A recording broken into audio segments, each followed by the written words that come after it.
boys and girls, it's Miss Reynolds with B.O.R.E.D, Better Off Reading Every Day.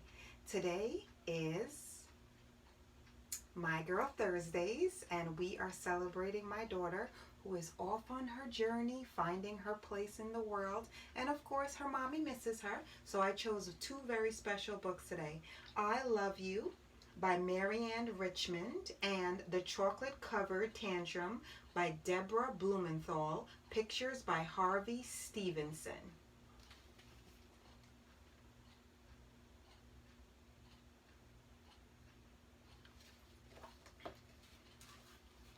I love you so. I love you. How much? So much. How much is so? Way, way more than you know.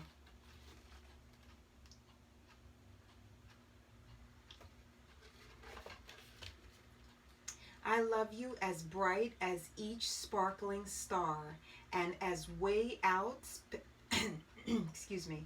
I love you as bright as each sparkling star, and as way out as space.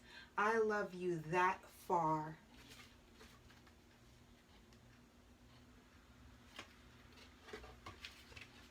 I love you as big as a great lion's roar, and as deep as the ocean. I love you much more.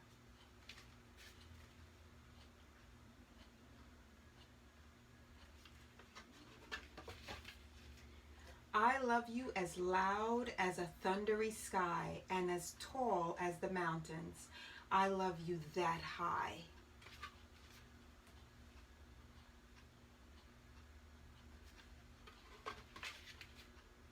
I love you as silly as a puppy dog's kiss, and as quiet as midnight. I love you like this.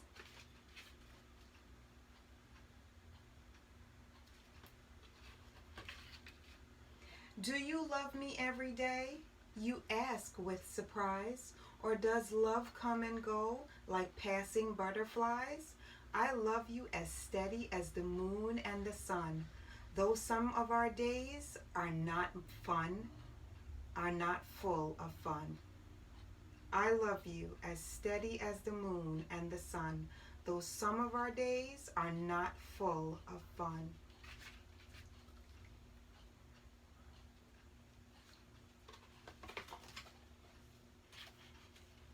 Like when you feel mad, you ask with distress, 'cause I've broken the rules or made a big mess.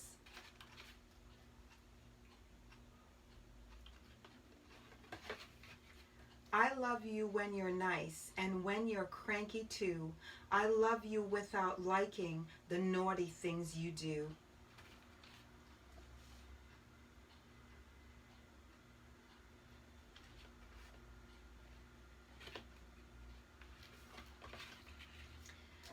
My love doesn't change like the weather of the days. It's certain kind of thing in many different ways. You're my sweetie, my dear, my smile and my giggle. You're my playmate for always, my hug and my wiggle.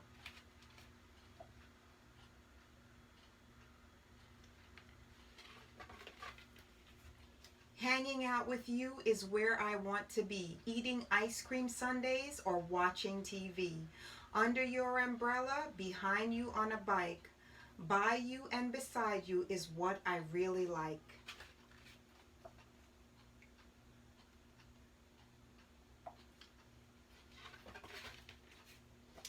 I can't imagine life before you came along.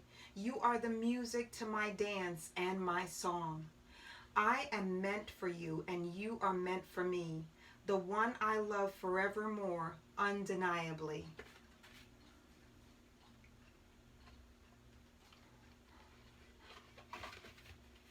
I love you, how much? So much. How much is so? Way, way more than you know.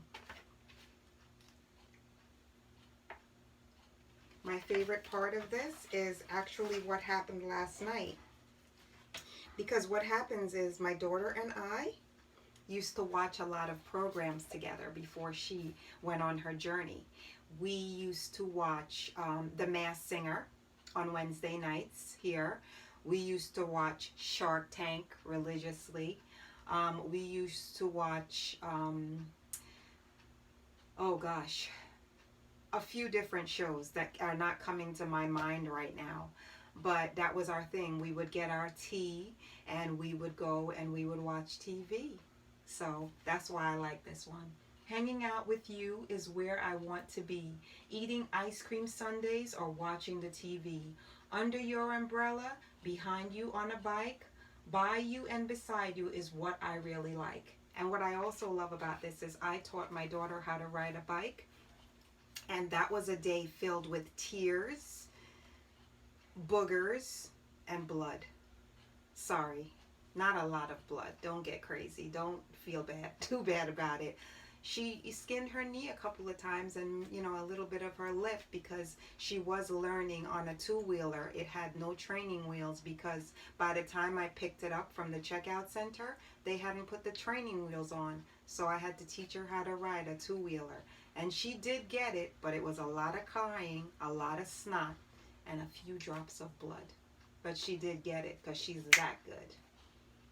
So that's why I like that one. I love you so. The Chocolate Covered Cookie Tantrum by Deborah Blumenthal. Pictures by Harvey Stevenson.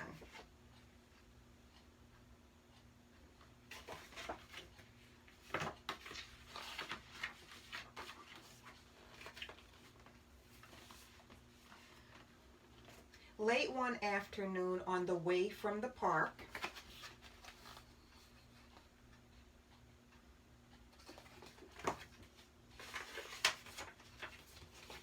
Sophie saw a girl eating a chocolate-covered cookie. It looked delicious. Sophie wanted one too.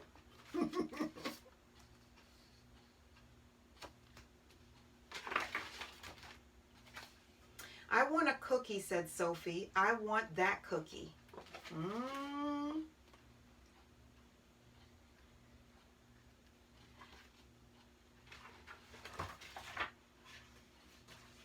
I'm sorry, said her mother. I don't have any cookies now, and it's almost time for supper. But Sophie didn't care about supper. She wanted a chocolate-covered cookie.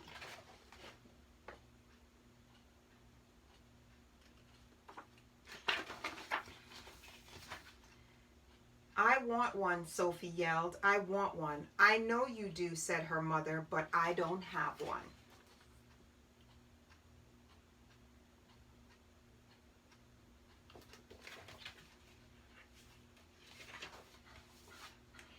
Get one, yelled Sophie, shaking her arms and legs and dropping to the ground. I want one, she yelled, shaking her head from side to side, banging her feet on the ground.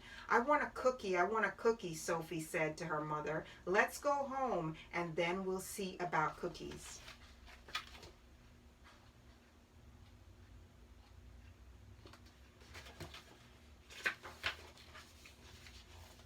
But Sophie didn't want to go home. She didn't want supper. She just wanted the cookie. The cookie, the cookie.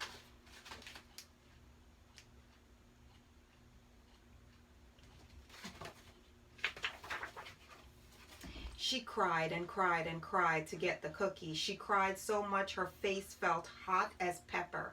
She was so mad she couldn't stop. She kicked her legs with the air into the air and pounded her heels into the ground. She kicked and pounded and kicked and pounded and kicked and kicked and kicked and kicked and kicked.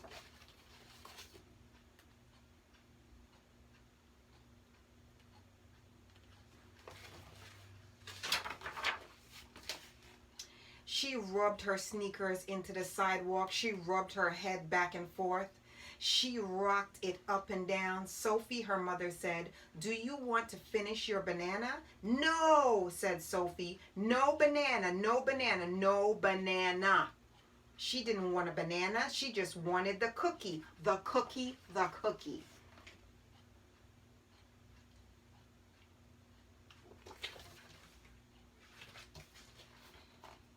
Sophie Sophie cried and cried and cried and cried and cried until the trees and the ground and the sky started to rumble and tumble and spin and turn.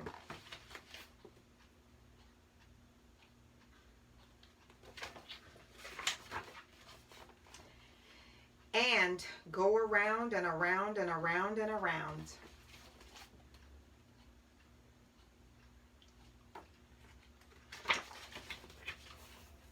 Until everything stopped.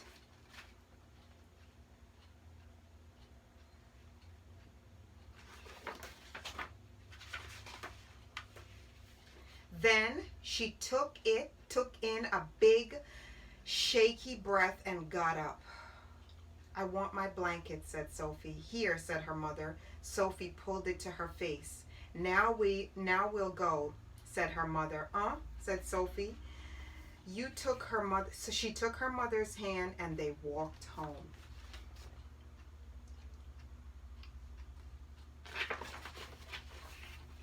On the couch, she fell asleep, and when she woke up, she ate all her supper until there was nothing.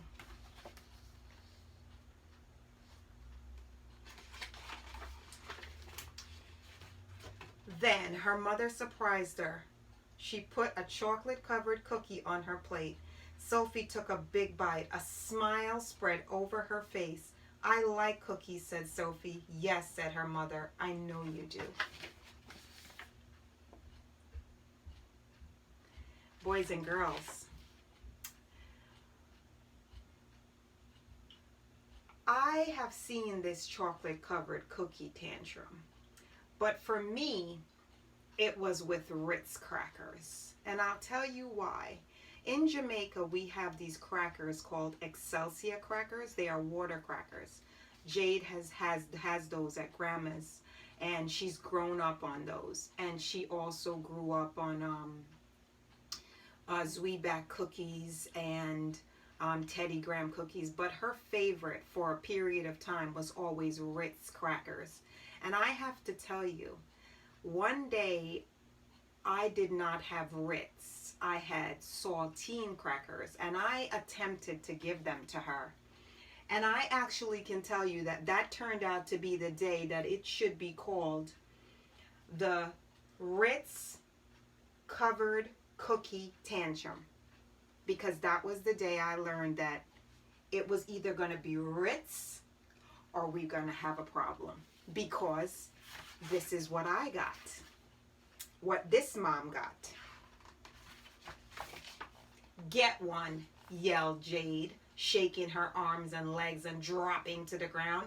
I want one, she yelled, shaking her head from side to side, banging her feet on the ground. I want a Ritz crackers now. I want a Ritz crackers now. Jade, said her mother, let's go home and then we'll see about your Ritz crackers. That's exactly how it went down. Except she was on the floor for a bit. There was a lot of noise. But I have to tell you something. When my daughter would take a trip to Meltdown City, where she was the only resident, and I say Meltdown City because once you check into Meltdown City, it's very hard to get out. Once you're on a way to a meltdown, I feel like there's no going back. And for me, as her mother, and a lot of the times it would happen out in public where everyone is looking at you, for me, there was no other way to deal with it other than to just let it happen. Let it run its course, kind of like in this book where the mom she waits for it to end, and eventually she comes and she wants her blanket, which was Jade. Eventually she would come to me and she would want her baby. But once you take a trip to Meltdown City, it's very hard to turn back. Once you take a trip to Devastation Station, very hard to turn back. And as a mother, you know that. So when I take care of kids, or when I have kids that throw tantrums or have meltdowns, I've always looked at it as they are showing how they are strongly feeling about something. And there's nothing wrong with that. As adults, we learn to control our tantrums and our meltdowns, but there are times, I have to tell you, that probably if I could do it and get away with it, I probably would give it a try, because a meltdown and devastation, been there, done that. Not pleasant, not fun, not good, but it certainly gets the point across that the child is trying to get across. And my daughter, she has prepared me for every single meltdown, devastation, tantrum that will ever come my way in my life. Because as if she is a beautiful, sweet girl, mm, she'll get you, and she'll get you good. And I think that's why they made her so beautiful, so that eventually, after it happened, I would look at her, and because I just loved looking at her, I would actually forget what just happened. That's why they make them so cute, so you can't stay mad at them. So, boys and girls, it is Miss Reynolds with B.O.R.E.D. I enjoyed telling that story. And I would just like to say to you, there's really nothing that you could do about a tantrum, a meltdown, devastation. It's just a part of life. It's a part of growing. It's a part of dealing with your feelings. And it's just something that us parents and people who are in the child care field that deal with children have to come to terms with and have to deal with in the best way we know possible.